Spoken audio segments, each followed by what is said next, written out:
हमने यहाँ पर एक क्वेश्चन लिया है, write a C program to find the roots of a quadratic equation.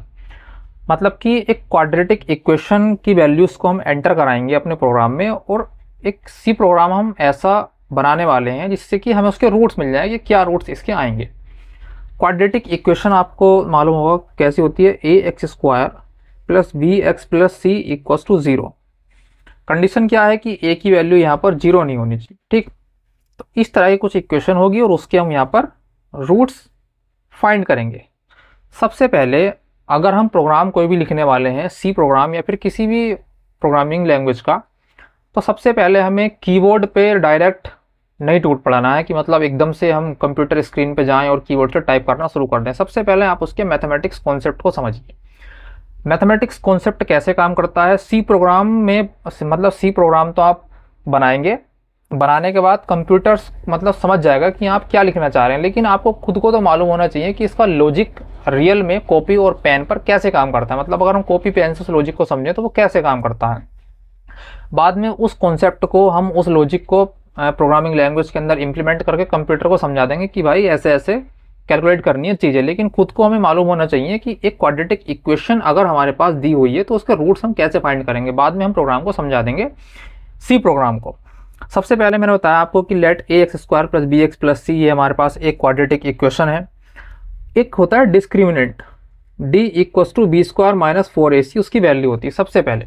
अब जिस तरीके से एक सी प्रोग्राम होता है वो काम करता है, सेम उसी तरीके से मैं यहाँ पर आपको समझाने वाला हूँ। सेम उसी तरीके समझा तो मैं और भी तरीके सकता हूँ, लेकिन जैसे जैसे हमारा सी प्रोग्राम काम करेगा वैसे वैसे मैं आपको यहाँ पर समझाऊंगा, सेम उसी पैटर्न पर जैसे सी प्रोग्रामिंग के अंदर हम कॉन्सेप्ट को लगाने वाले हैं।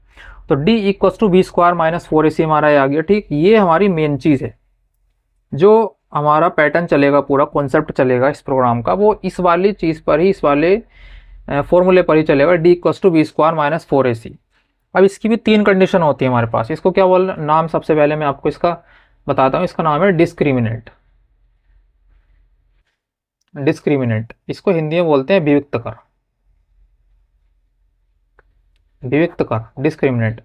तो इसकी भी तीन वैल्यू होती है। सबसे पहली वैल्यू कौन सी होती है, अगर डी की वैल्यू हमारे पास ग्रेटर देन 0 है। अगर डी की वैल्यू ग्रेटर देन 0 है तो आपने एक फॉर्मूला पढ़ा होगा, X equals to minus B plus minus under root B square minus 4ac upon 2a। ये जो वैल्यू है हमारी वो ये वैल्यू आ गई, ठीक है, बी स्क्वायर माइनस 4ac, ये हमारे पास वैल्यू आ गई। हम एक्स से हमारे पास दोनों वैल्यू को रिप्रेजेंट करता है, यानी प्लस वाली वैल्यू को माइनस वाली वैल्यू को। तो मैं ऐसा कह सकता हूँ, मैं प्लस वाली वैल्यू को मैं अल्फा नाम दे देता हूँ एक रूट को, और एक रूट को नाम देता हूँ मैं बीटा। यानी कि अल्फा वाला रूट चला जाएगा प्लस में और बीटा वाला रूट चला जाएगा माइनस में। इसमें कोई आपको उलझने की जरूरत नहीं है, सिंपल आप कुछ भी नाम दे सकते हैं। मैंने यहाँ पर अल्फा बीटा अपने दो रूट्स के नाम ले लिए हैं। तो मैं इसको ऐसा लिख सकता हूँ, alpha equals to minus B plus under root B square minus 4ac upon 2a। और मैं यहाँ पर बीटा वाले रूट्स को कैसे लिख सकता हूँ, beta equals to minus B minus under root B square minus 4ac upon 2a। इस तरीके से मैंने यहाँ पर दोनों रूट्स को लिख लिया है। अब होगा क्या, बी स्क्वायर माइनस 4ac की वैल्यू को जब हम मतलब ये वैल्यू बी, ए और सी, ये तीन वैल्यू में इस इक्वेशन से लेंगे, और अगर इस इक्वेशन में रखने के बाद, यानी ये इक्वेशन में दी होगी, और ए और बी और सी की value B square minus 4ac में रखने के बाद, और डी की वैल्यू ग्रेटर देन 0 आ जाती है, मतलब 0 से बड़ी आ जाती है, 1 आ जाती है, 2 आ जाती है, 3 आ जाती है, 0 ना आके, 0 से छोटी ना आके 0 से बड़ी आ जाती है। 0 से बड़ी कौन सी वैल्यू होंगी हमारे पास, 1 2 3 4 5, जो हमारे पास ये है सब की सब वैल्यू 0 से बड़ी होंगी। जब हमारे पास रूट्स होंगे वो ये होंगे, अल्फा और बीटा। अल्फा और बीटा, अल्फा क्या होगा minus B plus under root B square minus 4ac, और बीटा क्या होगा minus B minus under root B square minus 4ac upon 2a। अब यहाँ पर एक चीज़ और याद रखने वाली है, जब कंडीशन हमारे पास ये आ जाएगी कि डी की वैल्यू ग्रेटर देन आ जाए 0 से, तो जो रूट्स होंगे हमारे वो रियल होंगे। रूट्स क्या होंगे हमारे, रियल होंगे। रियल मतलब है कि कोई इमेजिनरी नंबर नहीं होगा, बल्कि एक रियल नंबर होगा जिसको हम अंडरस्टैंड कर सकते हैं, समझ सकते हैं आसानी के साथ, ठीक है। और दूसरी बात, रूट्स हमारे यहाँ पर डिफरेंट होंगे। हम देख सकते हैं एक में प्लस है, एक में माइनस है। इसका मतलब क्या है कि वैल्यू अगर हम यहाँ रखेंगे तो अलग कुछ आएगी, यहाँ रखेंगे तो वैल्यू अलग कुछ आएगी, यानी प्लस माइनस की वजह से वैल्यू सेम नहीं आएंगी। तो रूट्स हमारे जो है वो डिफरेंट आएंगे, अल्फा और बीटा हमारे दोनों के दोनों रूट्स हमारे डिफरेंट आएंगे। एक चीज आपने समझ ली है, पहली condition D greater than zero वाली जो कंडीशन थी वो मैंने आपको समझा दी है। अब दूसरी कंडीशन पे आते हैं। जैसा कि मैंने कहा था कि 3 कंडीशन होती है डी की, तो दूसरी कंडीशन हमारी कौन सी होगी, डी इक्वल्स टू जीरो। मतलब कि बी स्क्वायर माइनस 4ac में, इस वाली वैल्यू में बी स्क्वायर माइनस 4ac में अगर आप बी, ए और सी की वैल्यू रखते हैं और डी की वैल्यू जीरो आ जाती है, सारी की सारी वैल्यू रखने के बाद डी की वैल्यू जीरो आ जाती है, तब हमारी ये कंडीशन हमारी काम करेगी। मैं आपको 1 बाय 1 क्यों समझा रहा हूँ, क्योंकि प्रोग्रामिंग कोड में जब हम इसका प्रोग्रामिंग कोड लिखेंगे तो उसमें सेम इसी तरीके से लॉजिक काम करता है, जैसे मैं आपको एक कंडीशन, दूसरी कंडीशन, तीसरी कंडीशन समझा रहा हूँ। तो जब हम यहाँ पर डी इक्वल टू जीरो रखते हैं तो रूट है हमारे, यानी कि ये वैल्यू हमारी जीरो हो गई, ये जो वैल्यू है हमारी वो जीरो हो गई। B square minus 4ac, B square minus 4ac, roots अभी भी 2 रहने वाले हैं इक्वेशन के, लेकिन ये वैल्यू जीरो हो गई। तो क्या बचा हमारे पास, माइनस के बी अपॉन 2 है, एल्फा के इक्वल टू बी यही है और बीटा इक्वल टू बी यही है, माइनस बी अपॉन 2 है। ठीक है, क्योंकि बी स्क्वायर माइनस 4 जीरो हो चुका है, यहाँ पर डी इक्वल टू जीरो हो चुका है। एल्फा की वैल्यू माइनस बी अपॉन 2 है और बीटा की वैल्यू भी माइनस बी अपॉन 2 है, यानी कि दोनों की दोनों वैल्यू हमारी सेम आएंगी। मैं कहने का मतलब ये है कि रूट्स यहाँ भी रियल होंगे, ठीक, रूट्स यहाँ भी रियल होंगे लेकिन डिफरेंट होंगे, सॉरी डिफरेंट नहीं, सेम होंगे विथ सेम वैल्यू, यानी दोनों की वैल्यू हमारे पास सेम होगी, इसकी वैल्यू भी और इसकी वैल्यू भी। तो दूसरी कंडीशन के लिए हम कह सकते हैं कि roots are real with same value, यानी कि इक्वल वैल्यू दोनों की हमारे पास आएगी। अब तीसरी कंडीशन और जान लेते हैं। तीसरी कंडीशन में अगर क्या हो जाए, इक्वल वाली हो गई, ग्रेटर देन वाली होगी, लेस देन वाली बची, डी लेस देन जीरो, यानी कि डी की value B square minus 4ac अगर हमारा यहाँ पर छोटा आ जाता है वैल्यू जीरो से, -1, -2, -3, तो रूट्स हमारे यहाँ पर रियल रूट्स यहाँ पर हम नहीं निकाल पाएंगे, फाइंड कर पाएंगे रियल रूट्स को। तो रूट्स कैसे आएंगे यहाँ पर, हमारे इमेजिनरी आएंगे।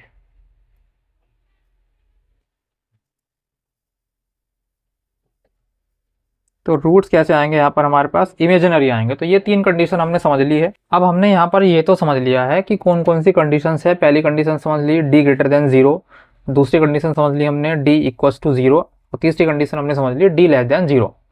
अब अगर हम उनके एग्जाम्पल के साथ मैं आपको समझाता हूँ तो और अच्छी तरीके से आपकी समझ में आने वाला। सबसे पहले हम एग्जाम्पल लेने वाले हैं क्वाड्रेटिक इक्वेशन का, x square plus 5x plus 6।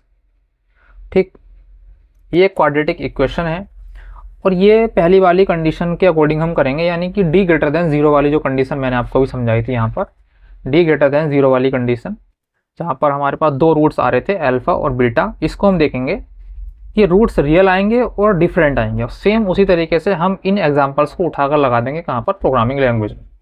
तो अगर मैं कंपेयर करूँ इसे quadratic equation A X square जो कि स्टैंडर्ड होती है, A X square plus B X plus C से, तो यहाँ पर ए की वैल्यू 1 है, बी की वैल्यू 5 है और सी की वैल्यू 6 है। ठीक है, अब हम इसका डिस्क्रिमिनेंट चेक करते हैं। वही डी की value same, D equals to b square minus 4ac है, चेक करेंगे इसका। डी की वैल्यू कितनी है, 5 का स्क्वायर माइनस 4 इंटू ए की वैल्यू 1 और सी की वैल्यू 6 हमारे पास, तो 25 माइनस 24 कितना आ गया 1, तो डी की वैल्यू क्या आ गई 1।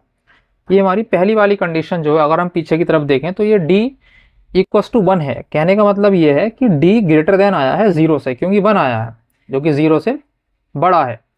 तो यहाँ पर हमारे पास रूट्स हमें पहले से मालूम चल जाएगा। अब अगर जो हमने चीज़ पहले पढ़ रखी है अभी ये वाली, हमें रूट्स हमें पहले मालूम पड़ जाएगा कि यहाँ पर रूट्स हमारे पास रियल होंगे और रूट जो है वो डिफरेंट होंगे। अब चेक करके देख लेते हैं कि रियल कैसे दिखते हैं और डिफरेंट कैसे दिखते हैं, कैसे मतलब रूट्स हमारे पास निकल के आते हैं।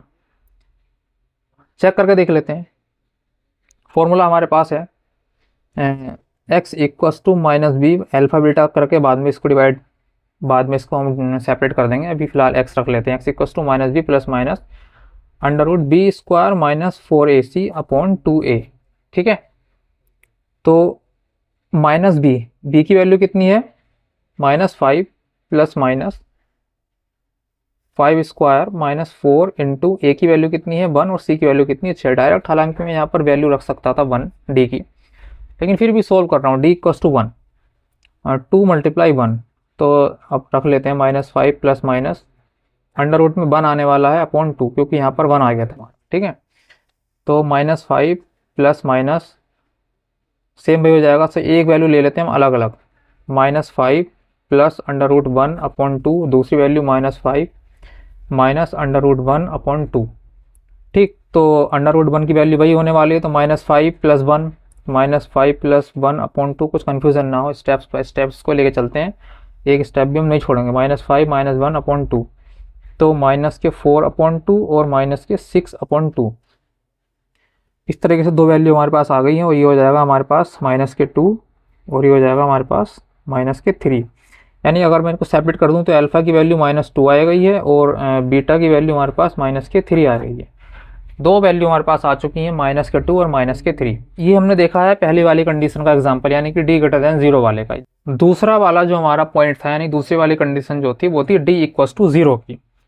तो उसका मैं एग्जांपल आपको निकाल के दिखाता हूँ। क्वाड्रेटिक इक्वेशन अगर मैं यहाँ पर ले लूँ, क्वाड्रेटिक इक्वेशन हम कौन सी ले लेते हैं, x² + 2x + 1 = 0। अब कंपेयर करते हैं इसको स्टैंडर्ड इक्वेशन जो होती है हमारी ax² + bx + c के साथ। ठीक, तो a की वैल्यू 1 है, b की वैल्यू 2 है और c की वैल्यू भी 1 है। अब इसको हम रख के देखते हैं, इसका डिस्क्रिमिनेंट निकाल के b² - 4ac, तो आप देखोगे कि b की वैल्यू 2 का स्क्वायर -4 × 1 × 1। ठीक, तो 4 - 4, तो ये कितनी आ गई, 0। तो d की वैल्यू कितनी आ गई है, 0। कहने का मतलब ये है कि हमने अभी जो दूसरी कंडीशन यहाँ पर पीछे की तरफ पढ़ी थी, ये d = 0, और हमने देखा था कि यहाँ पर रूट्स रियल आ रहे थे लेकिन सेम वैल्यू के साथ आ रहे थे, क्योंकि एक वैल्यू हमारी b² - 4ac 0 हो जा रही थी, बचता क्या था -b/2a। तो यहाँ पर सेम हमारे पास रूट्स आएंगे। तो सेम हमारे पास कंडीशन ये आ चुकी है, d = 0। मैं 1 बाय 1 आपको हर एक कंडीशन का एग्जाम्पल लेके दिखा रहा हूँ। अब हम क्या कर सकते हैं, फॉर्मूला हमारे पास है, 0 आ गया, हम रख के देखेंगे। हमें पहले से पता है, देखो जो हमने कंडीशन चेक करी वो हमें करने की जरूरत नहीं थी वैसे, लेकिन फिर भी हमें पहले से पता चल जाए कि अगर 0 आ रहा है तो रूट्स कैसे आएंगे, जिससे कि हम प्रोग्रामिंग लैंग्वेज के प्रोग्रामिंग का जो कोड है उसका जो आंसर आएगा उसको हम आइडेंटिफाई कर सकते हैं कि जो हमने रूट्स दिए हैं, रूट्स देने के बाद आंसर कैसा आना चाहिए, यानी कि हम खुद से स्वयं से हम पता लगा सकते हैं कि आंसर कैसा आना चाहिए। इसलिए मैंने आपको कंडीशंस पहले ही यहाँ पर समझा दी हैं। x = -b + √b² - 4ac/2a रख कर देखते हैं। अब क्योंकि b² - 4ac तो हमारा 0 हो चुका, तो क्या बचा, -b/2a। अब b की वैल्यू कितनी है यहाँ पर, -2, माइनस पहले से ये वैल्यू हमारे पास 2 है केवल। ठीक है, 2 × a की वैल्यू कितनी है, 1, तो -2/2 कितनी आ रही है वैल्यू, -1 आ रही है।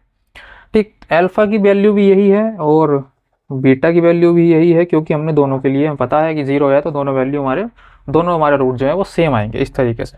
तो ये हमारा हो चुका है यहाँ पर सेकंड वाली कंडीशन का एग्जांपल। थर्ड वाली कंडीशन, जैसे कि मैंने आपको बताया कि एक इक्वेशन में यहाँ पर ले लेता हूँ, क्वाड्रेटिक इक्वेशन x² + x + 1। मैंने आपको बताया था कि यहाँ पर रूट जो आते हैं वो इमेजिनरी आते हैं। अब इस इक्वेशन को हम कंपेयर करेंगे x² + bx + c से, तो a की वैल्यू 1 है, b की वैल्यू 1 है यहाँ पर, और c की वैल्यू भी हमारे पास 1 है। अब डिस्क्रिमिनेंट चेक करते हैं, b² - 4ac, यानी कि जो हमारा d = आता है, b की वैल्यू 1 है तो 1 का स्क्वायर -4 × 1 × 1, तो कितना हो जाएगा, 1 - 4 कितना हो जाएगा, -3। -3 वैल्यू आई है, इसका मतलब ये है ये वैल्यू 0 से छोटी है, यानी कि जो d आया है वो हमारा <0 आया है। हमारा d आया है वो <0 आया है, d जो हमारा आया है वो <0 आया, -3 आया, -3 हमारा छोटा होता है ना 0 से।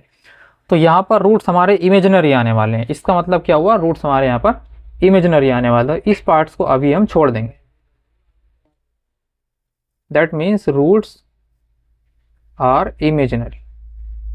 ठीक, मेन कॉन्सेप्ट जो हमारा था वो पहले वाली कंडीशन और दूसरी वाली कंडीशन थी। तो ये इस तरीके से मैंने आपको जो हमारा क्वेश्चन होने वाला है प्रोग्रामिंग का, रूट फाइंड करने का क्वाड्रेटिक इक्वेशन के, उसका मैंने आपको यहाँ पर पूरा मैथमेटिकल कॉन्सेप्ट कैसे काम करता है, यानी कि पेन और पेपर पर वो कैसे काम करते हैं। कंप्यूटर के अंदर तो हम बाद में देख लेंगे कैसे काम करता है, लेकिन हमें पहले अपने आप से समझ में आना चाहिए कि मैथमेटिक्स कॉन्सेप्ट जो है वो किसी भी प्रोग्रामिंग क्वेश्चन का वो कैसे काम करता है। तो इस तरीके से हमारे रूट्स फाइंड करते हैं हम, तो इसी वाले कॉन्सेप्ट को उठाकर हम प्रोग्रामिंग क्वेश्चन के अंदर इंप्लीमेंट कर देंगे और देखेंगे कि कैसे हमारा प्रोग्रामिंग क्वेश्चन जो है वो कॉन्सेप्ट हमारा काम करता है सी प्रोग्रामिंग के अंदर रूट्स को फाइंड करने।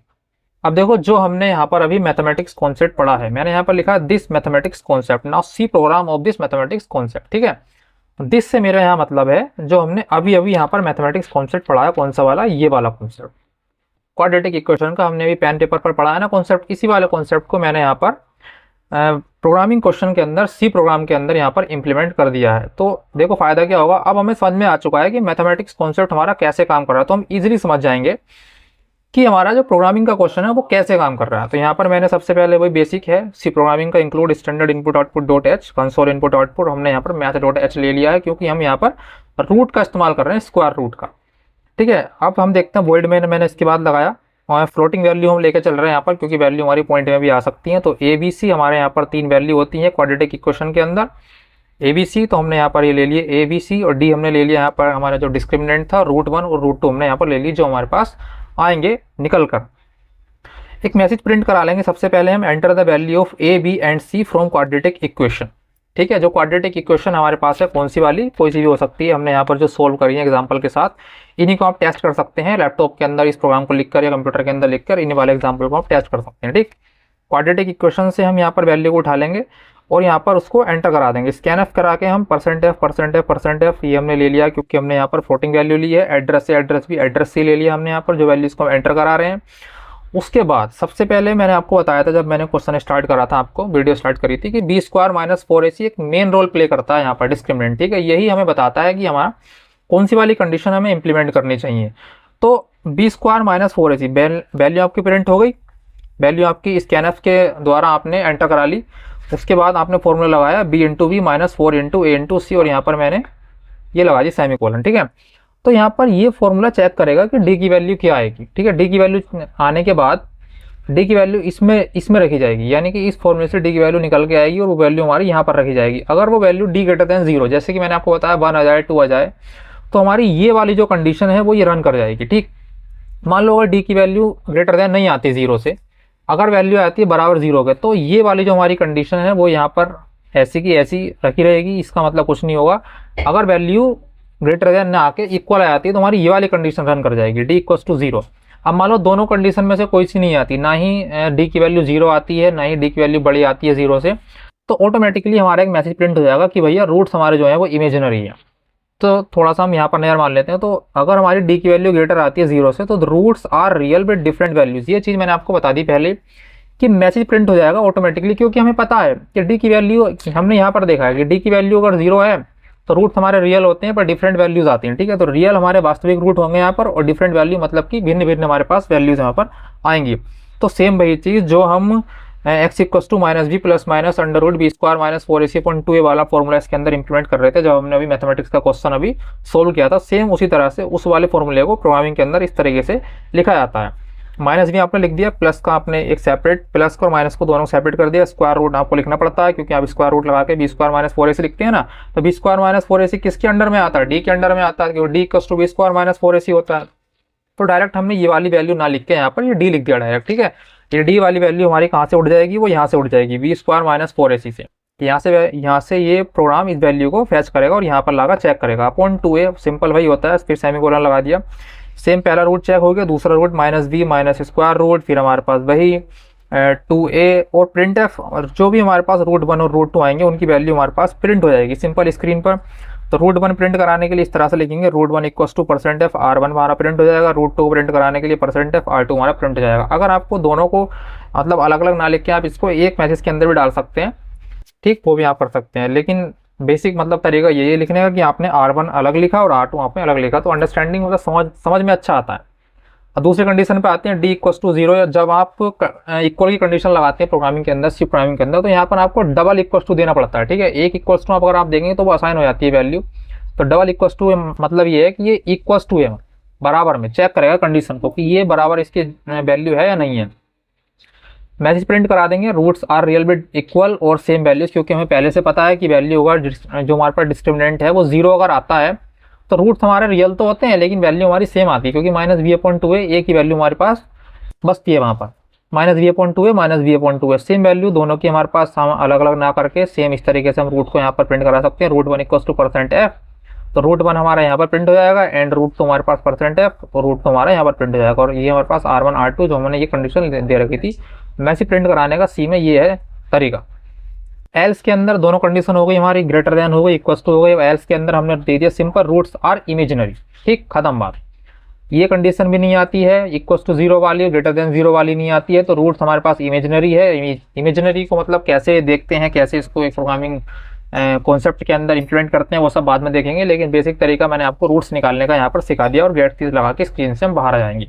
तो इस तरीके से हमने जो है यहाँ पर आज कंप्लीट कर लिया है क्वाड्रेटिक इक्वेशंस के रूट्स को फाइंड करने का सी प्रोग्राम जो हमने मतलब पूरा कंप्लीट तरीके से जाना कि मैथमेटिक्स कॉन्सेप्ट कैसे काम करता है, फिर हमने इसको सी प्रोग्रामिंग के अंदर इम्प्लीमेंट भी किया। इस तरीके से आप इस पूरे प्रोग्राम को बड़े अच्छे तरीके से समझ सकते हैं। फाइनल में आपसे मैं यही कहना चाहूँगा कि अगर आपको ये जो चीज़ मैंने आपको समझाई है ये अच्छे से समझ में आई है तो बहुत अच्छी बात है। अगर एक बार में मतलब समझ में नहीं आई है तो प्लीज़ आप वीडियो को बार बार रिपीट करके देखिए, मेरे शब्दों को सुनिए मैं क्या कहना चाह रहा हूँ आपसे, और समझने का प्रयास कीजिए इस क्वेश्चंस को कि कैसे इसका मैथमेटिक्स कॉन्सेप्ट काम करता है, और फिर प्रोग्रामिंग का लॉजिक आपको ऑटोमेटिक समझ में आ जाएगा। तो आप वीडियो को लाइक कर सकते हैं और चैनल को भी सब्सक्राइब कर लीजिए प्लीज़, और हेल्प कीजिए जिससे कि इस तरह की वीडियो बनाने का जो मोटिवेशन है वो मुझे लगातार मिलता रहे, दूसरों की हेल्प करने का मैं इसी तरीके से मतलब पढ़ाता रहूँ। Thank you.